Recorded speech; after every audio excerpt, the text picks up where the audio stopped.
Ametama upatisa hayapoy kanipanin nito. Sula and Ija. I said good afternoon to everyone here. I asked permission from grandfather to be here and my spirit helpers to help me too. Thank you. Well, when I was a little girl, I was born on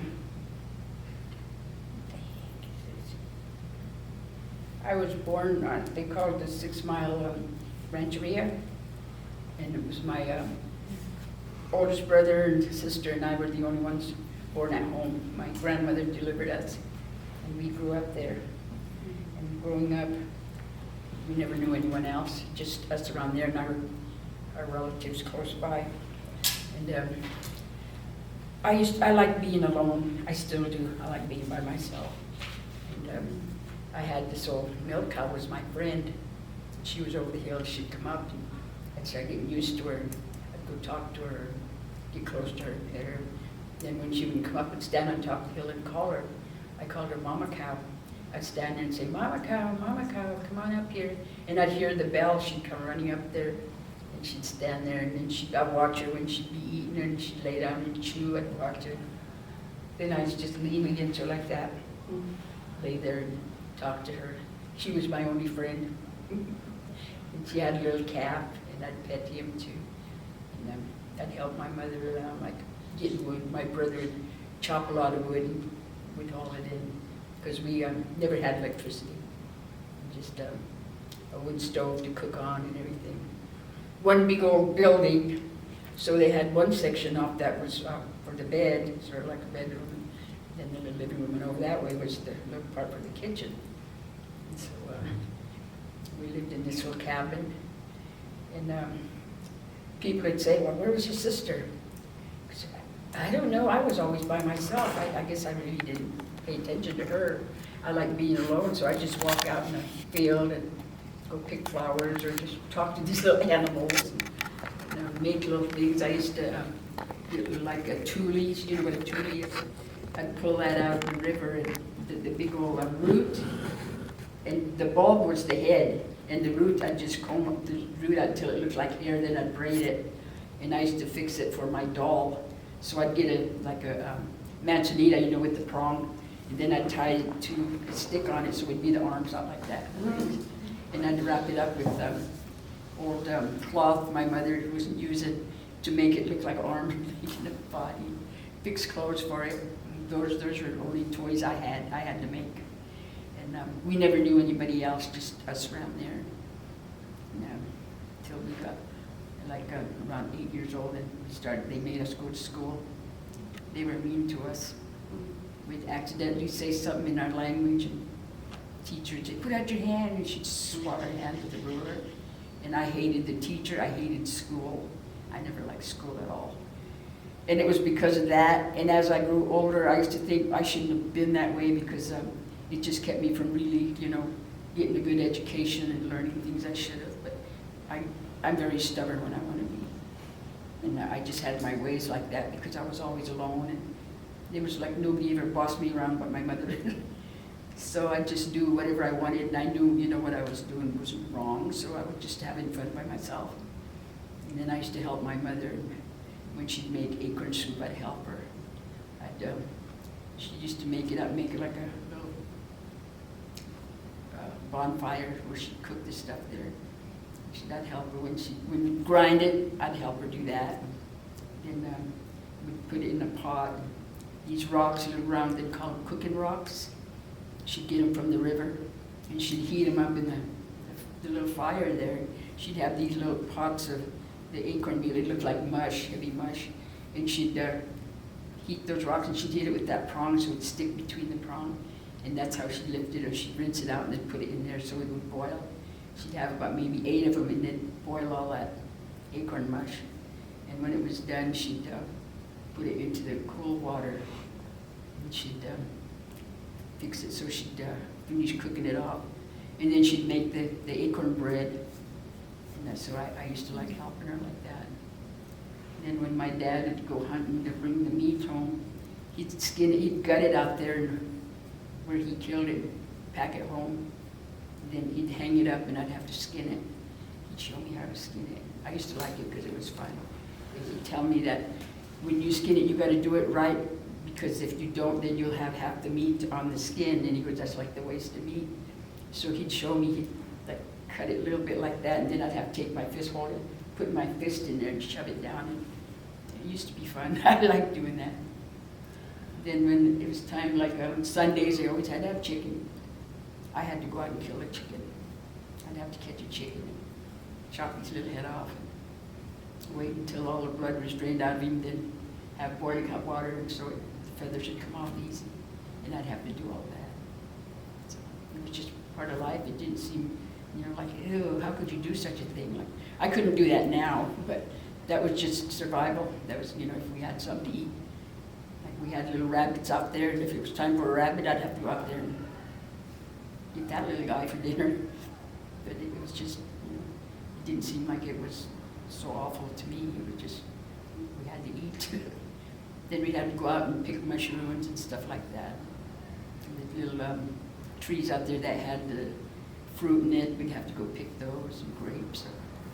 We had a lot of stuff to do, and things my mother would teach me certain things to pick. That now I don't think I could do that, because I have to be afraid I'd pick the wrong thing and poison somebody. It's so hard, like when you're little and you're taught this stuff, it's just natural. You could go out there and pick something, it's good. But I couldn't do that now. I wouldn't know what to do. And then when we used to go along the road, we'd pick stuff like our medicine and stuff. Can't do that nowadays because they spray it. They spray all that stuff on it, and you can't take it because it's poison. And so they took that away from us. We can't do that anymore. Can't cross the fence and walk across if we see like something like a vegetable or something we need out there that's wild, if we get shot at. So you can't do that either. So we just, everything's so different now, like nothing's like it used to be. It's a lazy way now. You just go in the store and you get stuff. Go in the freezer and you get all your frozen meat. So yeah, I kind of had it hard, I guess, but I liked my life. It was fun because I didn't have anybody bothering me and bossing me around. I was just by myself, did what I wanted. Still, I paid attention, and then when they had company, we knew when there was going to be company, my mother would feed us early. She'd call us in and feed us. And we'd have to stay outside till the company was gone because it was rude for us to be, like we were listening. We couldn't be around when the older people were talking.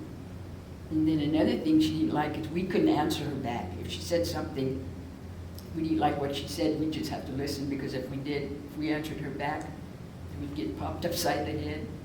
And it was rude to ask questions. We couldn't ask questions. Whatever she told us, we had to listen. So that's why we were brought up real respectful. We couldn't, step out of line. We knew better. So that was the way I lived. And now when I see my grandkids do that, and they talk back to their parents, I go, don't you do that to me. I go, you don't talk back to me. I go, because that's rude. One time my little grandson, he stuck his tongue at me. Oh, that just hurt. I mean, I go, you should have came up and just slapped me in the face or spit in my face. I go, that's rude. You don't do that. I go, that's disgusting. You never stick your tongue out like that to nobody. And he just looked at me and said, I'm sorry, Oma. Oma in my language means grandma. And so I tell him, you might get away with that with your mother and dad, but don't try it with me. Because I don't like that. I don't like seeing kids doing that, sticking their tongue out like that. Or making fun of others. We couldn't do that either. We made fun of each other and think it was funny, but we seen anybody else, like maybe they were crooked or something, we looked at them, looked away like that, and we'd get slapped. She'd say, you don't do that. Or you know what, you see somebody like that, you make fun of them, laugh at them, said God's listening to you, he's watching you, you'll end up the same way or maybe worse. So you don't do that. It's not right. So we couldn't do that. We weren't supposed to do that anyway, or whisper around at somebody. You see somebody and just go whispering around. That wasn't right either. If you want to say something about somebody, say it out loud where they can hear it. Not whisper behind their back. So I guess it paid off the way I was brought up. But then when I see the way other kids do it, just like, I just don't understand it. Like, oh my God, how can they get away with stuff like that? It's just, to me, it's disgusting sometimes. Yeah. Mildred, I was wondering, when was your first meeting growing up like that with non-native people? When we had to go to school, I was about 8 years old, they made us go to school, and we had to walk a half a mile from where we were to the school. And we were all scared because we never knew who these kids were, and we just stay in little groups. And then they'd look at us and make fun of us, and we'd look at each other like we couldn't do anything about it. Because the minute somebody would tell our parents what we did in school, if we beat somebody up or something, then we'd get spanked for it. We'd just walk away. And then, that's where we learned our bad habits, is whispering around about somebody and making fun of them and pointing at them and laughing. It was because we learned from these other kids that were doing it. And we thought it was fun, because they were getting away with it, so why couldn't we? And we learned a lot of bad stuff from others like that, by I guess experience from them treating us that way. So we thought, well, you know, like, we'll do the same thing. And it wasn't right. Yeah, so that's why I never liked going to school, but I had to. And, teacher would ask me something, I'd just sit there and I wouldn't answer her. Like, in my mind, I was thinking, like, leave me alone, just go away. I don't need you around me. And that's why. Then I used to be a daydreamer. I'd just stare out the window because I didn't want to hear anything they said. But then, you know, when you get older, you think, why did I do that? Because I was just messing up my own self by not paying attention to now, whatever they were teaching me. It was hard. What was the process for you to get to the school? Excuse me? I assume the school wasn't on the reservation, right? No, Or we in the had to rancheria? walk off of there. We had to walk about half a mile into this little town to where you were just one little store, a little post office in the school, and a little church there. And we'd have to walk down there to go to school. And it was just, you know, like they had this one room with all a bunch of kids in there. And all different, I don't know how high the grades went, but there was a bunch of kids in there. How many Native or Miwok tribal members? I were would you? say maybe about 8, because there was us and then our cousins that lived down the road from us. And we lived on the rancheria, they called it, but they lived, this was a stretch of road they called 6 Mile Road, and they lived there, and we'd have to walk way out there across the field and go meet them and walk to school with them. So that was how we went. Were you the last family to live on the rancheria? I'm the last one that was born there. And all the other ones are gone, and my parents are gone, so I'm the oldest. Jeff left. There's other ones out there, but I'm the oldest one that's left, yeah. That grew up out there. Where is 6 Mile Rancheria? 6 Mile? Where is it? You know where Valley is? Mm-hmm. Okay, it's like you're going up toward Murphy's, Yeah. and then it's this little, looks like a little restaurant that down across this little bridge. Okay. And you're going up the road, and up on the left side, you'll see this big buckeye tree. That's the burial ground. That's where a lot of our people are buried. And then you go down the road, and then this one little road turn off to your left, and that's the little store down there. That's where the school used to be. And that whole stretch was 6 Mile Road. But then below that, where that little restaurant was, you took that little road up there, and that went up to the little rancheria where I lived. So what happened for you to be the last generation to be born on the rancheria? You mean, why did we leave there? Yeah. Well, our house burnt down. Well, see, my dad was a gold miner, and then to make extra money, he used to work for the ranchers there, you know, like killing off coyotes that killed their animals and stuff. And then he got a job in Murphy's Highland Lumber, and so we moved up there, and there was a little house there. We lived there. And that's where we grew, and that's where my youngest sister, she was born in a hospital, and brought her home up there. And we stayed there. Then moved up to White Pines, and he worked at a big mill there, and we went to school up in there at this little school they called Hazel Fisher, White Pines. And we went to school there. And that's where we practically grew up there From there, we went back to West Point.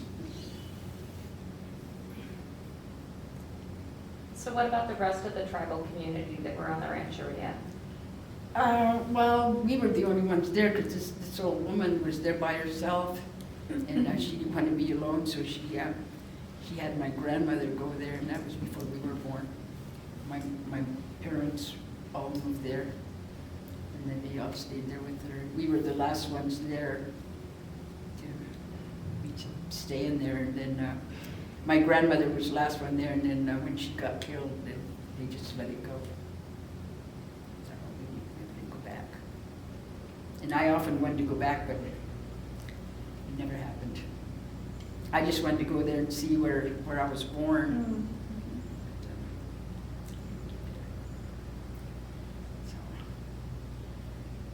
So after that, we lived in White Pines, and that's where we grew up. And lived there until we were older.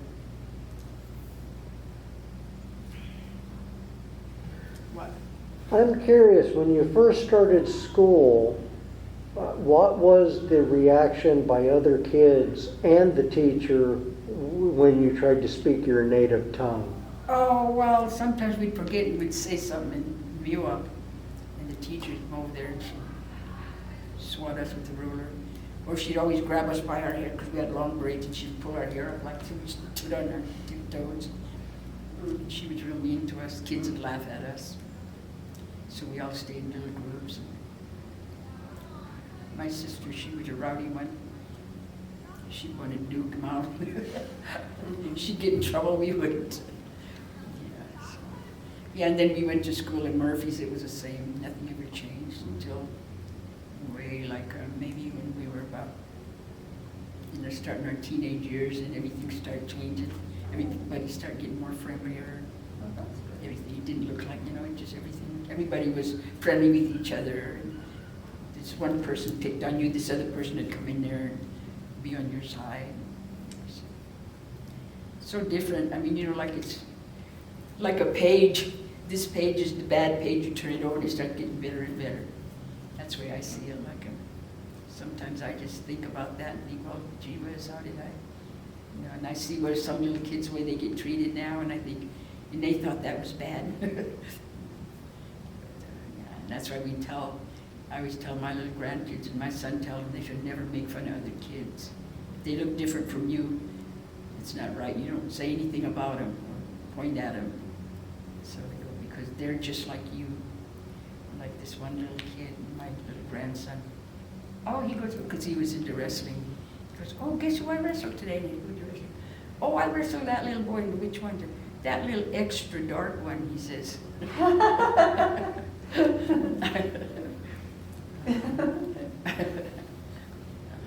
So we always tell him, you don't make fun of anybody, because it's not nice. We say, you wouldn't want anybody to make fun of you. No. I go, well, that's why you don't do that to anybody else. A lot of us are different. We don't all look the same. Could you speak a little bit for us? Mm-hmm. Could you speak a little for us in your tribal language? What would you want me to say? Anything you want.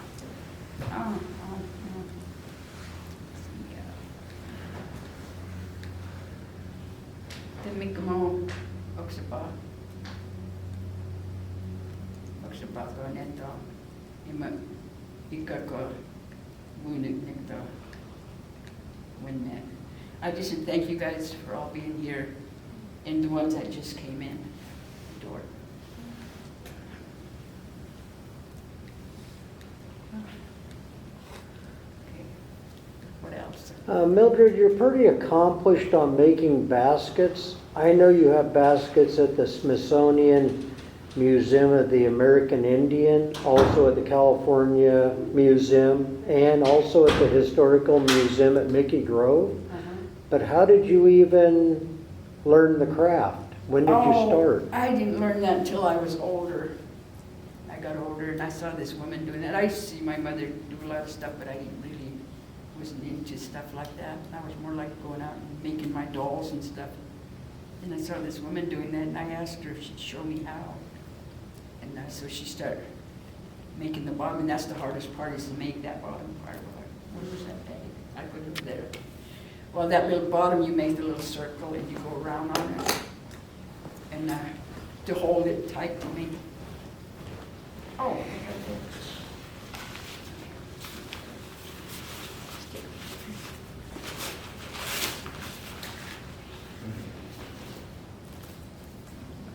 Okay, this bottom here is the part the hardest to make because you gotta make it like a little circle and pull it tight. And then you hold it and put the string through. But I always tie the little, I should have brought some pine needles with me. I tie the little bottom part of the pine needle with my twine. And then I make the circle, and that way it's easier for me to go, like I'm stitching it all the way around. And I gotta keep going around and turning it until I get it. I could make it as wide as I want on the bottom if I wanted to make a bigger basket. But it always, and these, I always tell everybody, it's like it's got a mind of its own. I try to make it bigger, it won't go bigger. And then if I just say, oh, well, I'll just go along with it, then it'll start getting bigger on its own. And that's why I said, I can't say that, tell somebody, I'm gonna make a big basket today. And I'll be fighting with that, and I'm the type that if I could get it all the way down like this and I look at it, I see something wrong, I'll take it all apart and redo it again. If it takes me about 3-4 times to do it until I get it the way I see it, then I can say, well, you know, I like the way it looks now. I do that with necklaces. I made these. These are what I use with my regalia. It's a bear's claw. And if it don't look good, I'll take it apart and redo it. I always do that with my stuff. I'm just never satisfied with it until it looks good to me. And if somebody says, oh, there's nothing wrong with it, I'll see the mistake. And I say, no, I gotta redo it. And so that's why I like, my son always picks, he goes, Mom, he goes, you got me now in the habit, he goes, when he's working, he goes, I see pine needles, I gotta go out there and pick them, I can't leave them laying there.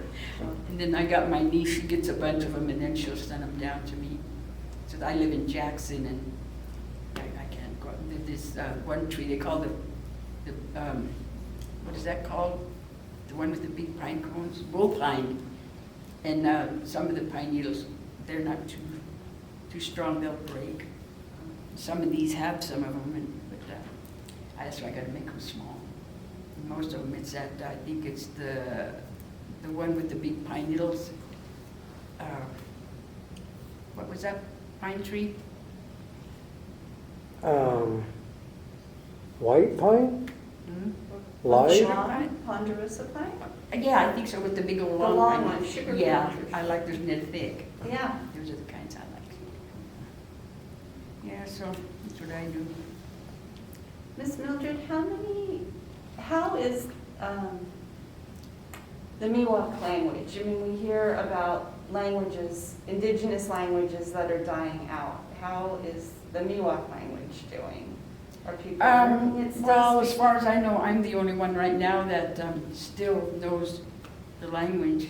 Oh. And I've been trying to teach others. That answers my Yeah. question. Because a lot of them there. And then sometimes I forget some of them because there's nobody to talk to.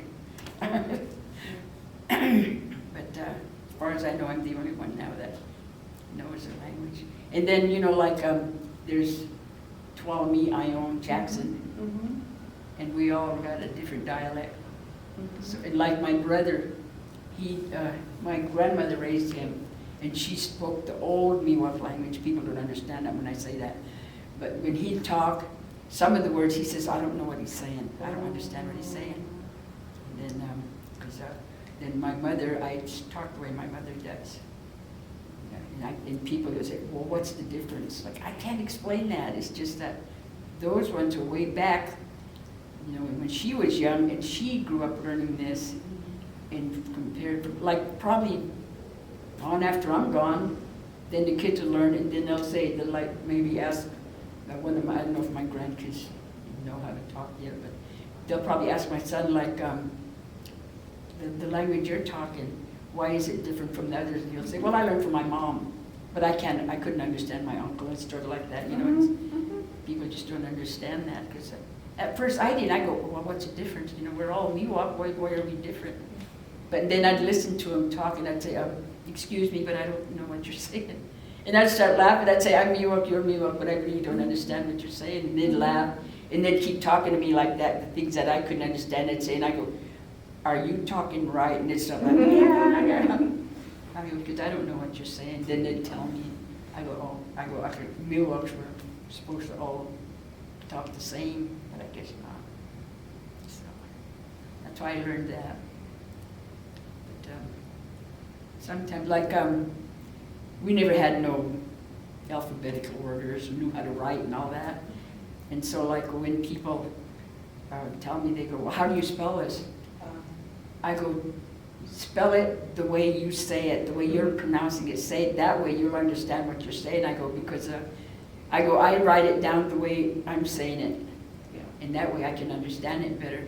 But then, you know, like in the books, they have those fancy doodads on it, and I don't know what they're writing. I can't read it. So there's no Miwok alphabet? It was never written down? Yeah. No. And then all- Indigenous languages are oral. Right, Yeah. right, yeah. That's why a lot of the old Indian people, you know, like when the, I hate to say this, but when the white people came out and started Just six. getting in and, you know, learning all about them, and then they had to give them names because they couldn't pronounce their names they Oh, had. yeah. So they gave them Yeah. the names that, you know, they wrote it down, so they named them. So some of the names I've heard that, like, where did they pick out names like that? I mean, I even asked that, I'd think that in my mind, like, you know, that. Yeah, I have a friend, her last name is Six Killer. Excuse me? Six Killer is her last name. That's Six the name. Killer? Oh, That was the I name know. that was issued to her. I got lucky, I got Patton and Monday. She got Six Killer. No, I don't think we had any names like that. Six. Yeah. Yeah, so, I know, like, when I was growing up, it was kind of hard, but then, I guess that's why I always wanted to be alone, because I was always alone. I didn't like being around a lot of people. They, like, just got on my nerves. Like, if I said something, and then they'd say, what? I'd say, oh, I was just talking to myself. Because I didn't like repeating myself. I don't know why, I just couldn't repeat myself. And then I thought, I don't know why, because they don't know, they can't hear maybe I'm talking too low, or I'm talking too fast or something. Then I learned to start listening when they'd say, what? And I'd say, oh, okay. I'd say, well, then I'd repeat what I was saying. But it was hard for me to do that. It was like why I'm not talking right or something to my dad. Like my dad, he was the mean guy, and that's why every time we get mad, he goes, oh, you're just being Manuel Jeff.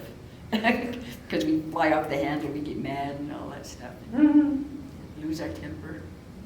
So that's where I got my stubbornness from my dad. My mother, she was just an angel. She'd do anything you wanted. Like, we didn't have very much food in the house. Somebody came to the house, she'd get up, she'd start cooking, and she'd feed them, and she'd always tell us, somebody comes to your door, she said, let them in and feed them, because it could be Jesus. I said, you can't do that now. Be your last time you ever seen anybody. So that's what she always told us. She was always like that. She was the nice one. She'd always want to help somebody.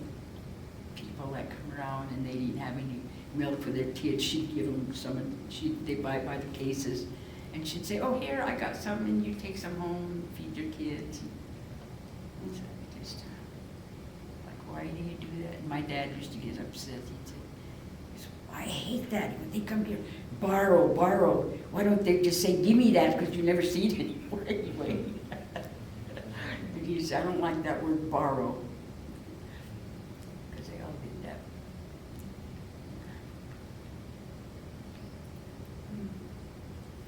Is there anything else you wanted to know? Yes, I want to take it back to the baskets again. Your mother used to make them when you were a small child, and you learned the craft later. Yeah, she made the willow baskets. What were they used for? They were used like to pack stuff in, you know, or then they'd put, like, Daryl made one out of my basket. He put that pitch in it, or he'd hold water. And that's how they do that. They'd glue it with the pitch off the trees, and then melt it, and then they'd like get a paintbrush and run it around in there, and then it would hold water. And then some of them was, Middle Fork or Tiger Creek, where they had that big salt rock.